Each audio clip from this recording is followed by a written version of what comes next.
Mamoru Takuma atau Takuma Mamoru lahir pada 23 November 1963 hingga 14 September 2004. Ia adalah seorang pembunuh massal Jepang yang membunuh 8 anak dalam pembantaian sekolah Osaka di Ikeda, Prefektur Osaka pada 8 Juni 2001. Takuma memiliki sejarah panjang gangguan mental dan perilaku antisosial, dan catatan kriminal yang luas termasuk hukuman pemerkosaan.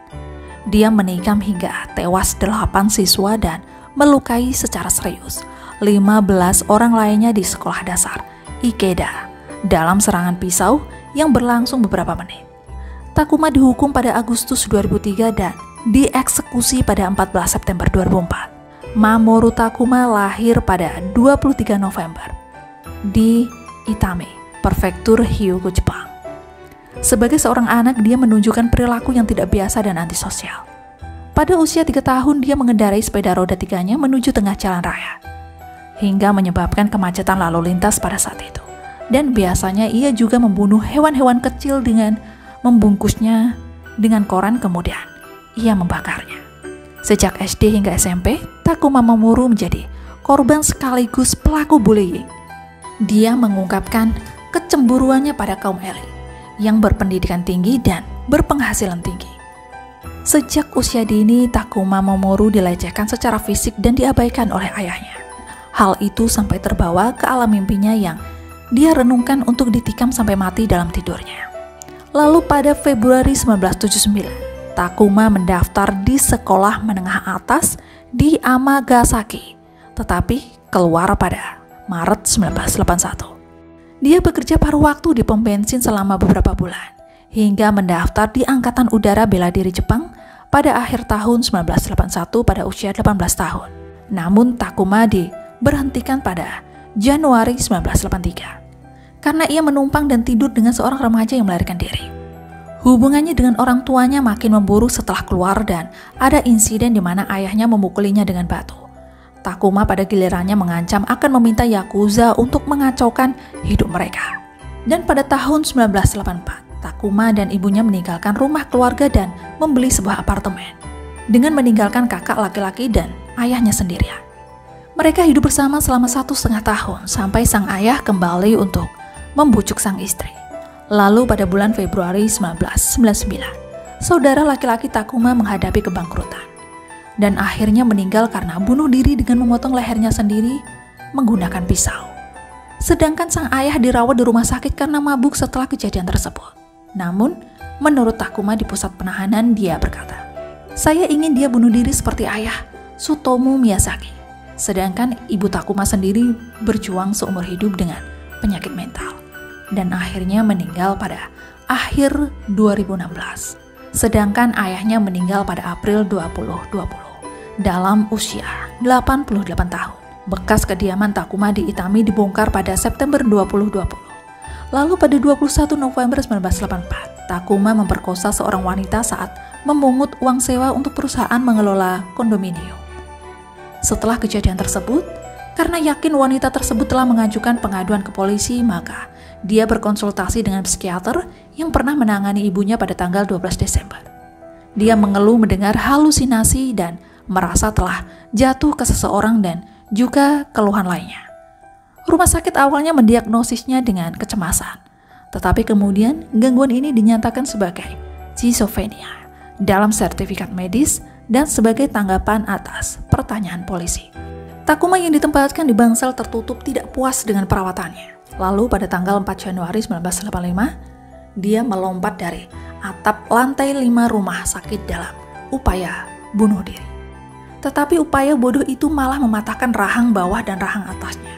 Dia kemudian menulis kepada ibunya bahwa dia dirawat di rumah sakit untuk menghindari pengejaran polisi dalam kasus pemerkosaan dan berupaya untuk melompat dari lantai 5 untuk mengganggu orang tuanya. Dan setelah keluar dari rumah sakit, Takuma memutuskan untuk melakukan lebih banyak kejahatan lagi untuk membalas dendam pada dunia. Dan belakangan, dokter yang menangani pemeriksaan psikologis Takuma Mamoru menyatakan bahwa hal itu mungkin memperkuat kebenciannya terhadap masyarakat. Lalu pada November 1986, Takuma dijatuhi hukuman 3 tahun penjara atas tuduhan pemerkosaan.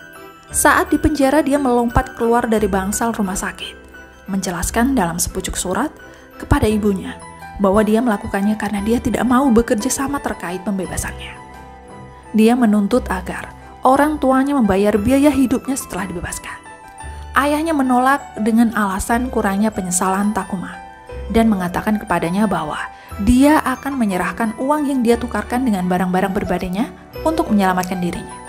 Setelah dibebaskan dari penjara pada Maret 1989, Takuma pindah ke Ikeda dan mendapatkan pekerjaan sebagai sopir bus dan juga truk. Rekan kerjanya menggambarkan dia sebagai pria pendiam dan biasa saja, tetapi sedikit penyendiri yang tidak suka berurusan dengan pelanggan. Takuma bersaksi dalam pemeriksaan psikologi selanjutnya bahwa dia menyebabkan 2 kecelakaan mobil yang fatal, yang mana suatu saat dia menjadi sopir truk sampah dan yang lainnya saat dia menjadi truk semi-trailer. Pada kejadian pertama, saat mengangkut limbah industri ke pegunungan, Takuma melaju di depan truk lain dan tiba-tiba ia menginjak pedal rem di tikungan ke bawah sehingga terjadi tabrakan. Semua penumpang truk lain meninggal keesokan harinya, dan dia berbohong tentang penyebab kecelakaan itu dan tidak didakwa dengan biaya apapun. Dalam insiden kedua saat mengemudi di dekat jalan tol metropolitan, Takuma menyebabkan seorang pengendara menabrak dinding samping secara fatal. Dia pun segera meninggalkan tempat kejadian. Lalu pada September 1993, Takuma kembali ditangkap karena pemerkosaan. Dan pada tahun 1998, dia dipecat setelah menyerang seorang penumpang bus karena bau parfumnya. Dia menemukan pekerjaan baru sebagai petugas pemeliharaan di sekolah dasar Itami, yaitu 6 km jauhnya dari Ikeda.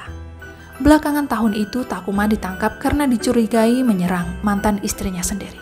Lalu pada tanggal 3 Maret 1999, Takuma melarutkan temazepam, yaitu semacam obat penenang ke dalam teh yang disajikan di ruang guru, yang menyebabkan 4 orang dilarikan ke rumah sakit selama 3 hari. Mengenai kejadian ini, Takuma berkata, "Saya diabaikan oleh para guru dan tidak cocok dengan keluarga saya. Dan saya ingin meredakan amarah saya karena hubungan manusia." Lalu Takuma Mamoru ditangkap tetapi tidak dihukum pidana karena dinyatakan tidak bertanggung jawab karena penyakit mental. Lalu pada November 1999, Takuma Mamoru ditangkap karena dicurigai melakukan perampokan tetapi tuduhan itu dibatalkan lagi. Dia berhasil mendapatkan pekerjaan sebagai sopir taksi pada September 2000, tetapi dipecat lagi pada bulan berikutnya setelah dia menyerang seorang pelayan hotel di Osaka dengan mematahkan hidungnya.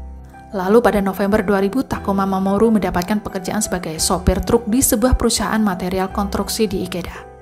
Dan ia pun dipecat beberapa bulan kemudian karena masalah termasuk insiden amukan jalan. Dia juga diusir dari beberapa apartemen, antara lain karena membuang sampahnya dari balkon. Lalu pada tanggal 23 2001, Takuma Mamoru secara sukarela dirawat di rumah sakit jiwa karena depresi. Tetapi ia dibiarkan keesokan harinya tanpa pengobatan.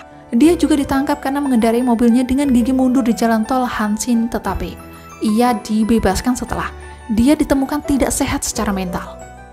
Dan pada tanggal 8 Juni 2001, hari sidang pengadilannya untuk kasus penyerangan pelayan, Takuma Mamoru mengamuk di sekolah dasar Ikeda. Dia mulai menyerang siswa dan guru dengan pisau dapur sampai dia dilumpuhkan oleh staf. Dalam serangan cepat, Takuma membunuh 8 siswa, 7 perempuan berusia 8 tahun dan 1 laki-laki berusia 7 tahun, dan melukai secara serius 13 anak lainnya dan juga 2 orang guru. Dia digambarkan dalam keadaan sangat bingung ketika ditangkap. Kemudian dia berkata, "Saya pergi ke stasiun kereta dan menikam 100 orang dengan pisau saya. Saya tidak pergi ke sekolah dasar." Takuma menyatakan dia minum obat 10 kali lipat segera setelah penangkapannya dan pemeriksaan medis selanjutnya dilakukan kepadanya. Obat yang umumnya ada 3 jenis. Bahkan jika semua obat itu diminum 10 kali lipat dari dosis standar yang ditentukan, mereka lebih cenderung menyebabkan kantuk atau sedasi, bukan perilaku psikotik. Takuma juga menyatakan, "Saya muak dengan semuanya. Saya sudah mencoba bunuh diri beberapa kali tapi tidak bisa. Saya ingin ditangkap dan dihukum mati." Takuma juga mengungkapkan kebenciannya pada anak-anak yang bersekolah di sekolah dasar Ikeda. Pengacara Takuma berpendapat bahwa Takuma menderita kegilaan sementara pada saat serangan itu. Tetapi psikiater yang awalnya mendiagnosisnya sebagai penderita skizofrenia mengatakan kepada pengadilan bahwa Dia kemudian memutuskan bahwa Takuma sebenarnya memiliki gangguan kepribadian paranoid. Lalu, pada 28 Agustus 2003, Takuma dinyatakan bersalah atas berbagai tuduhan pembunuhan dan dijatuhi hukuman mati. Takuma tetap tidak menyesal, menolak untuk meminta maaf kepada keluarga korban dan hanya meminta agar hukuman tersebut dipenuhi secepat mungkin. Di pengadilan ia sengaja melakukan perilaku provokatif, termasuk menguap, menggoyangkan tubuhnya dan menatap anggota keluarga korban. Pernyataannya adalah, seharusnya saya menggunakan bensin, jadi saya bisa membunuh lebih banyak daripada yang bisa saya lakukan pada waktu itu. Di hari terakhir persidangan, Takuma tetap tidak menunjukkan rasa bersalah maupun penyesalan, dan terus menghina keluarga korban hingga hakim mengeluarkannya dari ruang sidang. Hukuman itu dilakukan dengan sangat cepat menurut standar Jepang, yang mana tahanan yang dihukum di Jepang biasanya menghabiskan waktu bertahun-tahun di hukuman mati. Sedangkan Takuma Momoro dieksekusi di rumah tahanan Osaka hanya 1 tahun kemudian pada 14 September 2004. Takuma Momoro secara konsisten mengharapkan hukuman mati setelah insiden tersebut dan dieksekusi dengan kecepatan yang tidak biasa di Jepang. Dan sejak saat itu, beberapa orang telah melakukan kejahatan yang sama hanya untuk dihukum mati. Seperti halnya Kaoru Kobayashi yang melakukan pelecehan seksual dan membunuh Kaede Ariyama yang berusia 7 tahun di Nara pada November 2004. Menganggap Takuma sebagai pembunuh karismatik dan mencari eksekusi cepat seperti dia. Dia berkata, "Saya ingin dihukum mati secepat mungkin dan meninggalkan warisan di antara publik sebagai Tusomu Miyazaki berikutnya, atau Mamoru Takuma." Saya Tini, sampai jumpa lagi di bahasan menarik lainnya.